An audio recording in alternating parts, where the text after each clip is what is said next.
ஓம் சாய்ராம். ஸ்ரீ சாய்பாபா சச்சரித்திலிருந்து அத்தியாயம் 38. முன்னுரை. ஓ புனிதமான சத்குரு சாயி, உலகம் அனைத்துக்கும் மகிழ்ச்சியை நல்கி அடியவர்களின் நலன்களை நிறைவேற்றி தங்களின் திருவடிகளை சரணடைந்தவர்களின் பேரிடர்களை போக்குபவருமான தங்களை வணங்குகிறோம்.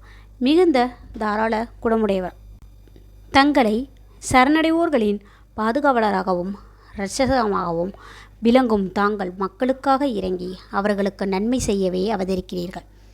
தூய ஆன்மாவின் சாராம்சமான சாறு பிரம்மாவின் அச்சில் ஊற்றப்பட்டு இதிலிருந்த ஞானிகளுக்குள் எல்லாம் முடிமணியாக சாயி அவதரித்து விளங்குகிறார். இந்த சாயி ஆத்ம ராமனேவாவார். தூய தெய்வீக பேரின்பத்தின் இருப்பிடமே அவர். வாழ்க்கையில் அனைத்து குறிக்கோளையும் தாமே அவர் ஏதியதோடு நில்லாது தமது அடியவர்களை பற்றற்றவர்களாகவும் சுதந்திரமானவர்களாகவும் ஆக்கினார். பாபாவின் ஹண்டி. நமது சாஸ்திரங்களின் வெவ்வேறு காலங்களுக்கு வெவ்வேறு சாதனைகள் விதிக்கப்பட்டிருக்கின்றன. தபம், ஞானம், யக்ஞம், தானம் சிபாரிசு செய்யப்பட்டிருக்கின்றன. தானங்கள் அனைவற்றிலும் அன்னதானமே சிறந்தது. மத்தியான நேரத்தில் நமக்கு உணவு கிடைக்காத போது நாம் மிகவும் குழப்பமடைகிறோம். அதை போன்ற சூழ்நிலையில் மற்ற ஜீவராசிகளும் அங்கனமே உணர்கின்றன. இதை அறிந்து எளியவர்களுக்கும் பசியடைந்தோருக்கும் உணவளிப்போரே மிக சிறந்த கொடையாளி அல்லது தர்மவான். உணவே பிரம்மம். உணவிலிருந்தே எல்லா உயிர்களும் பிறக்கின்றன. பிறந்தே பின்னும் உணவாலேயே உயிர் வாழ்கின்றன. அழிந்த பின்னும் உணவின் உள்ளேதான் மீண்டும் உட்செல்கின்றன என்கிறது தைத்திரிய உபனிஷதம். விருந்தாளி. ஒருவர் நம் வீட்டுக்கு வர நேர்ந்தால் அவரை உணவளித்து வரவேற்பது நம்மை கட்டுப்படுத்தும் ஒரு கடமையாகும். செல்வம், சொத்து, உடை முதலான மற்றவித தானங்கள் செய்வதற்கு விவேகம் தேவைப்படுகிறது. ஆனால் உணவின் விஷயத்தில் அத்தகைய யோசனைகள் எதுவும் தேவையில்லை. மத்தியான நேரத்தில் யார் வேண்டுமானாலும் நம் வீட்டு வாசல் நடை வரட்டும், அவருக்கு உணவு அளிக்கப்பட வேண்டும். அதிலும் முடவர்கள், சரியாக நடக்க முடியாதவர்கள், குருடர்கள், வியாதியஸ்தர்களான ஆண்டிகள் முதலியோருக்கு முதலில் உணவு அளிக்கப்பட வேண்டும். உடல் நலமுடன் இருப்பவர்களும் உறவினர்களும் பின்னால் உண்பிக்கப்பட வேண்டும். முதலில் குறிப்பிட்டோருக்கு உணவளிப்பதனால் உண்டாகும் புண்ணியம் பின்னால் குறிப்பிடப்பட்டவர்களுக்கு அளிப்பதை விட மிகவும் அதிகமாகும். அன்னதானம் இல்லாத மற்ற தானங்களெல்லாம் நிலவற்ற நட்சத்திரங்கள் போன்றும் பதக்கமற்ற அட்டிகை போன்றும் முடிமணி அற்ற கிரீடம் போன்றும் தாமரையற்ற குளத்தை போன்றும் பக்தியற்ற பஜனையை போன்றும் குங்குமற்ற சுமங்கலியை போன்றும் இனிமையான சாரீரமில்லாத பாடலை போன்றும் உப்பற்ற தயிரை போன்றுமாக இருக்கிறது. பரன் மற்றெல்லா பதார்த்தங்களை விட சிறந்திருப்பதை போன்று மற்றெல்லா புண்ணியங்களை விட அன்னதானம் சிறந்திருக்கிறது. இப்போது பாபா எங்கனம் உணவு சமைத்து அதை விநியோகித்தார் என்பதை காண்போம். பாபாவுக்காக ஒரு சிறிதே உணவு தேவைப்பட்டது என்றும் அவருக்கு தேவையானது சில வீடுகளின் பிச்சை எடுத்து பெறப்பட்டது என்பதும் முன்னமே எடுத்து சொல்லப்பட்டு விட்டது.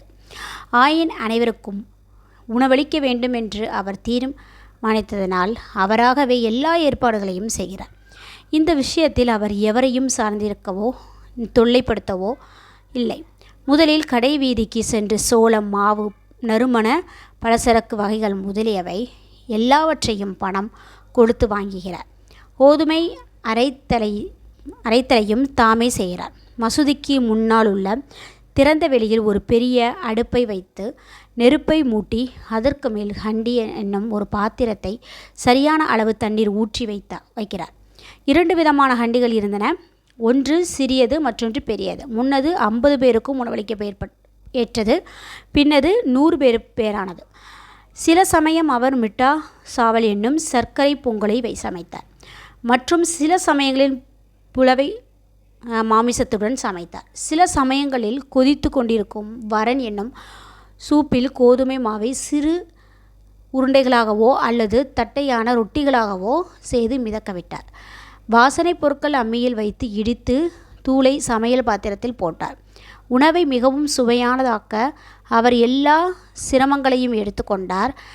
ஜவ்வாரி மாவை தண்ணீருடன் கொதிக்கவிட்டு அதை தயிருடன் கலந்து அம்பில் தயார் செய்கிறார்.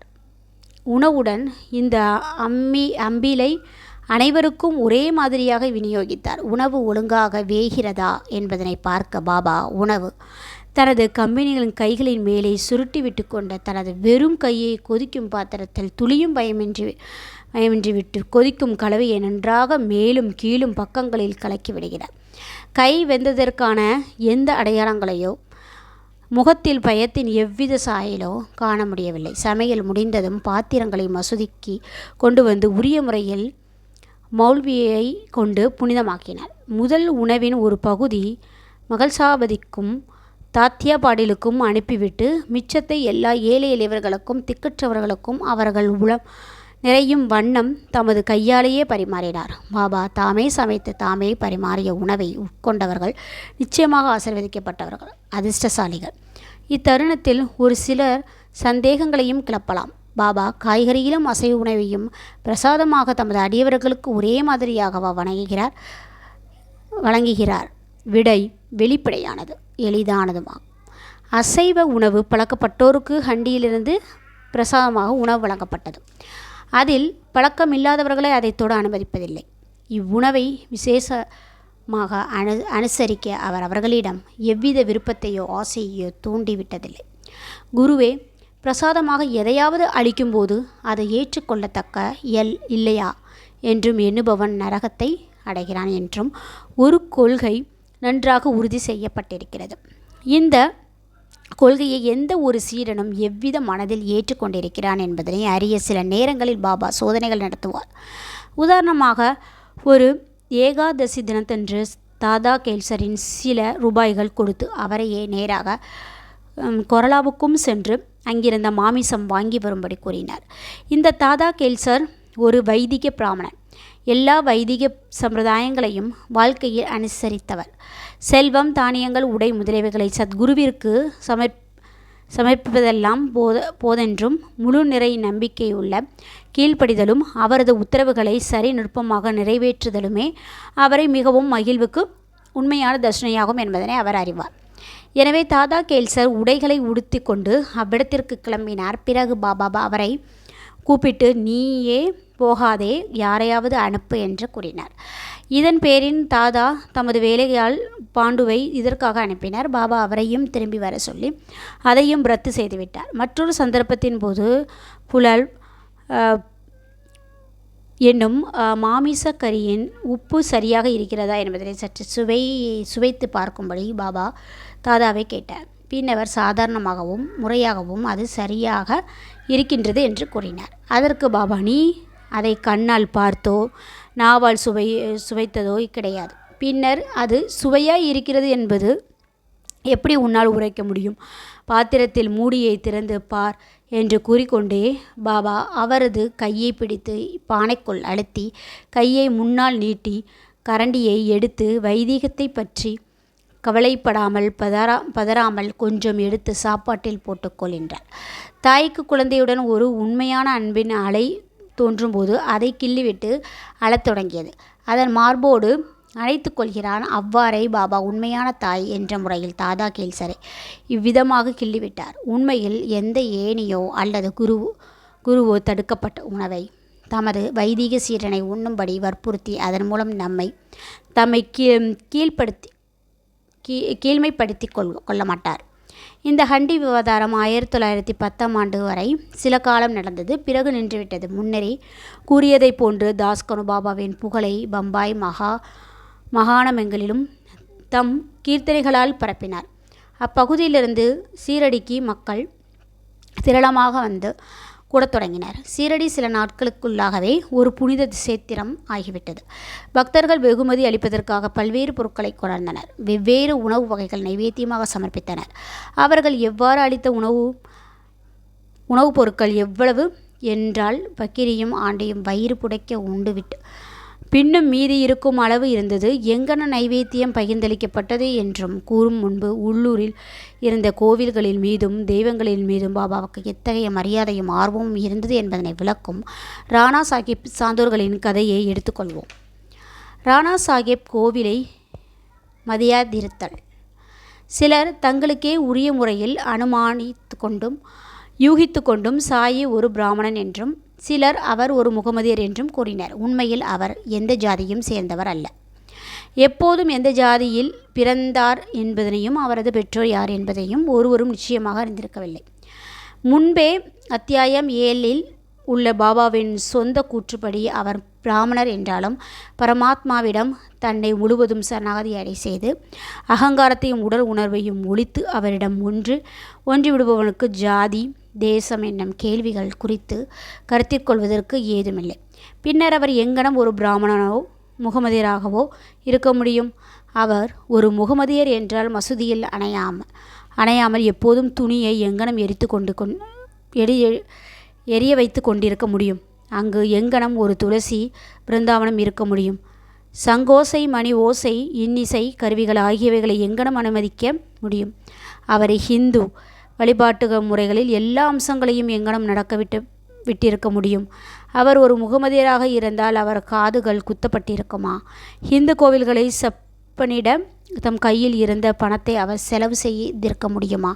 மாறுபாடாக ஹிந்து கோவில்களின் தெய்வங்களையும் மதியாமல் இருப்பதை அவர் சிறிதும் சகிப்பதில்லை. ஒருமுறை ராணா சாஹிப் சாந்தோர்கர் பினிவாலே என்ற தனது சட்டகருக்கு சீரடிக்கு வந்தார். அவர்கள் மசூதிக்கு சென்று பாபாவின் முன்னால் அமர்ந்து பேசி கொண்டிருந்த போது பாபா திடீரென்று ராணா சாஹிப்பின் மீது கோபமடைந்தார். நீ இவ்வளவு காலம் எனது கூட்டுறவில் இருக்கிறாய், எங்கனம் நீ இவ்விதம் நடந்து கொள்கிறாய் என்று அவரை கேட்டார். முதலில் ராணா சாஹிப்புக்கு ஒன்றும் புரியவில்லை. தாழ்மையுடனும் விளக்கும்படி கேட்டுக்கொண்டார். பாபா அவரை ஹோபர்காவன் எப்போது வந்தார் என்றும் அங்கிருந்து சீரடிக்கு எங்கனம் வந்தார் என்பதையும் கேட்டார். உடனே ராணா சாஹிப் தன் தவறை புரிந்து கொண்டார். அவர் சீரடிக்கு வரும்போதெல்லாம் ஹோபர்காவனின் கோதாவரி கரையிலிருந்து தத்தரின் கோவிலை வழிபட்டு வருவது வழக்கம். ஆனால் இம்முறை தத்தரின் பக்தரான தனது உறவினரையும் அக்கோவிலுக்கு போகாமல் தடுத்து தாமதத்தை தவிர்க்கும் பொருட்டு சீரடிக்கு நேரடியாக வந்துவிட்டது. இக்குற்றத்தை எல்லாம் அவர் பாபாவின் ஒப்புக்கொண்டு கோதாவரியிலும் குளித்து கொண்டிருந்த போது ஒரு பெரிய முள் அவர் பாதத்தில் குத்திவிட்டதனால் அது அவருக்கு மிகுதியான தொல்லையை கொடுத்தது என்று கூறினார். பாபா அது அவருக்கு லேசான தண்டனை என்று கூறி எதிர்காலத்தில் ஜாக்கிரதையாக இருக்கும்படி கூறினார். கதம்ப உணவு நைவேத்தியம் விநியோகிக்கப்படும் கதைக்கு திரும்புவோம். ஆராய்ச்சி நிகழ்ச்சி முடிந்த பின்னால் எல்லோரையும் உதவியுடனும் ஆசீர்வாதங்களுடனும் அனுப்பிய பிறகு உள்ளே சென்று நிம்பாரில் தமது முதுகை சாய்த்து கொண்டு 2 வரிசையுள்ள பந்தியுடன் அமர்ந்திருப்பார். நைவேத்தியம் கொண்டு வந்து பக்தர்கள் பூரி, மாண்டி, போலி, பாசந்தி, சன்சா, சோறு முதலியவை உள்ள தங்களது உணவு பதார்த்தங்களை வழிந்து உள்ளே அனுப்புவார்கள். பாபாவினால் புனிதமாக்கப்பட்ட உணவின் பிரசாதத்திற்காக வெளியே காத்து கொண்டிருப்பார்கள். எல்லா உணவுகளும் கதம்ப கூட்டாக கலக்கப்பட்டு பாபாவின் முன் வைக்கப்படும். அதை அவர் கடவுளுக்கு சமர்ப்பித்து புனிதப்படுத்துவார். அதன் பகுதிகள் வெளியில் காத்து கொண்டிருக்கும் நபர்களுக்கு அளிக்கப்பட்டு மீதம் உள்ளே பாபா நடுநாயகமாக அமர்ந்திருக்கும் மக்களுக்கு பரிமாறப்படும். 2 வரிசையில் அமர்ந்திருக்கும் பக்தர்கள் வயிறார உண்ணுவர். புனிதமாக்கப்பட்ட உணவை உள்ளே அமர்ந்திருக்கும் அனைவருக்கும் ஒவ்வொருவரின் தேவையையும் சௌகரியத்தையும் கவனித்து பரிமாறும்படி ராணா சாஹிப்பை, நிமோன்கரையும் ஷாமாவையும் பாபா தினந்தோறும் கேட்டுக்கொள்வார். அவர்கள் இதை மிகவும் ஜாக்கிரதையாகவும் பிரியத்துடனும் செய்வர். இவ்வாறு அளிக்கப்பட்ட ஒவ்வொரு கவல உணவும் அடியவர்களுக்கு போஷாக்கையும் திருப்தியும் தந்தது. எத்தகைய இனிமையான விருப்பமான புனிதமாக்கப்பட்ட உணவு அது! எப்போதும் புனிதமானது, தெய்வீகமானது. ஒரு கிண்ணம் மோர். ஒரு முறை இந்த கூட்டத்தில் இருந்தபோது ஹேமத் பந்த் வயிறு நிறைய சாப்பிட்டு விட்டார். அப்போது பாபா அவருக்கு ஒரு கிண்ணத்தில் மோர் கொடுத்தார். அதன் வெண்மையான தோற்றம் அவரை மகிழ்வித்தது. ஆனால் வயிற்றில் அதற்கு இடம் இருக்காது என்று அஞ்சி லேசாக உறிஞ்சினார். மிகவும் சுவையாக இருந்தது. அவரது தடுமாறும் எண்ணத்தை புரிந்து கொள்ளப்பட்ட பாபா, எல்லாவற்றையும் குடித்துவிடு, இனிமேல் இம்மாதிரி வாய்ப்பு உனக்கு கிடைக்காது என்று கூறினார். அப்போது ஹேமத் பந்த் அதை முழுக்கவும் பருகினார். பாபாவின் உரை தரிசனமானது என்று கண்டார். ஏதெனில் பாபா சீக்கிரத்தில் மகாசமதி அடைந்தார். இப்போது வாசகர்கள் ஹேமத் பந்துக்கு நிச்சயம் நன்றி செலுத்த வேண்டும். அவர் கிண்ணத்தில் இருந்த மோரை அருந்தினார். ஆனால் பாபாவின் லீலைகள் என்ற ரூபத்தில் வேண்டிய அளவு அமிர்தத்தை நமக்கு விநியோகித்தார். பற்பல கிண்ணங்கள் அமிர்தத்தை நாம் பருகுவோம். திருப்தி அடைந்து மகிழ்வோம். ஸ்ரீ சாயை பணிய அனைவருக்கும் சார்ந்த நிலைக்கட்டும். ஓம் சாய்ராம், ஓம் சாய்ராம், ஓம் சாய்ராம். அல்லாஹ் மாலிக்.